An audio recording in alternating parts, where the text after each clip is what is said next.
Bakit mo ginawa yun? Dati pinabayaan ko na maparusahan ka. Bakit hindi mo pinabayaan na maparusahan ako?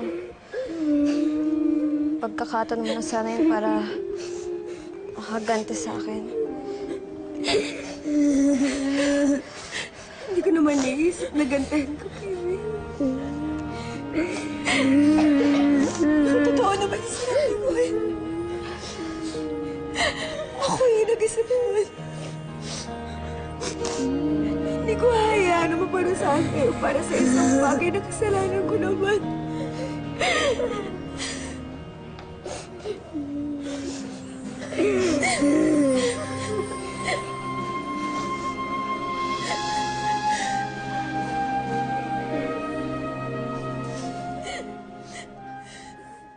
Nalayo po ito, Ate Maricel.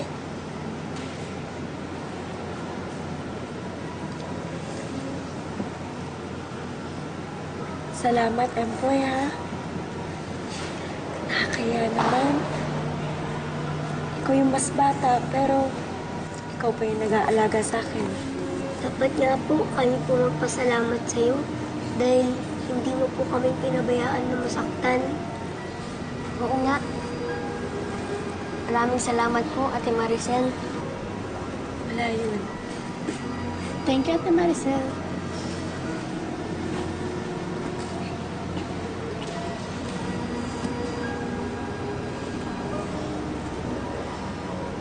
Ikaw, Kuya. Magpasalamat ka kay Ate Maricel.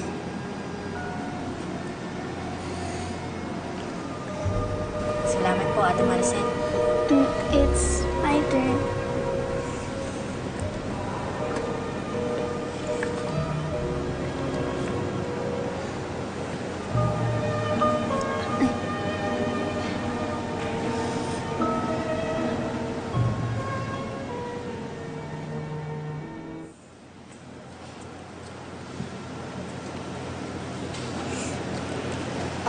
Nicole, busog ka onte. Sige.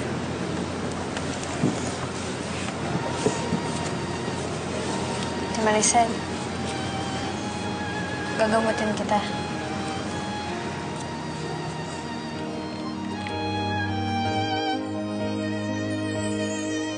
Sa aking landas ay walang gabay.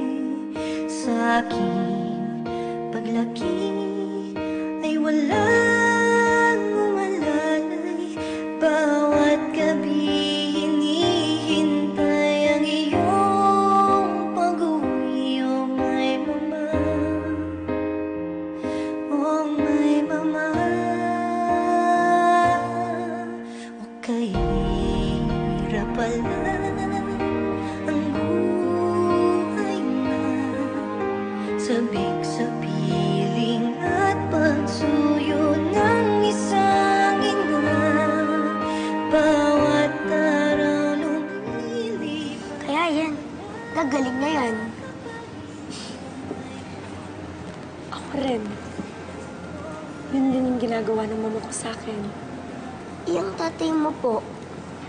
Kami kasi ni Kuya, wala po kaming tatay. Hindi ko po nakilala ang tatay ko. Hindi ko din siya nakikilala eh. Bakit? Habang kwento eh. Siguro, Ate Maricel, mabait din yung tatay mo. Kasi mabait ka rin eh. Kayo talaga.